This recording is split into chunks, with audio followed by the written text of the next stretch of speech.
ako lang ba or marami tayo na paminsan-minsan meron talagang mga takbo na parang ang hirap.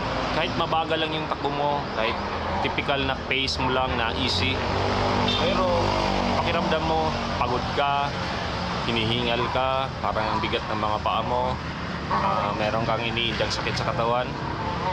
Ganon yung naramdaman ko kanina sa takbo ko. Kakatapos ko lang 5 km lang, around 30 plus minutes lang, kasi yun nga, meron pa akong takbong sasalihan bukas.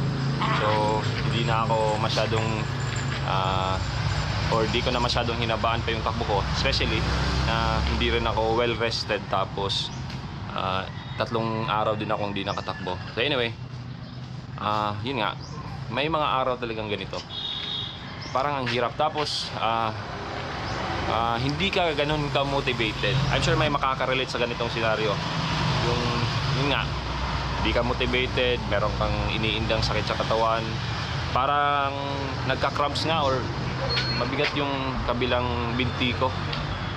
Ewan ko ba, nagkulang siguro ako sa electrolytes, pero I'm sure epekto to ng kulang sa tulog. Yun nga, life happens, naging busy tayo sa iilang araw, walang takbo, kulang sa tulog, saka kulang sa exercise. So yun, nagkumpul-kumpol or na-combine lahat.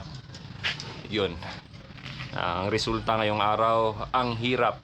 Kahit napakabagal or mabagal lang, relatively mabagal lang talaga yung pace ko. Saka hindi rin ganun kainit, walang araw, cloudy. Saka umaga pa, around 6:30 ako nagsimula. So ngayon around 7:15 na. So yun.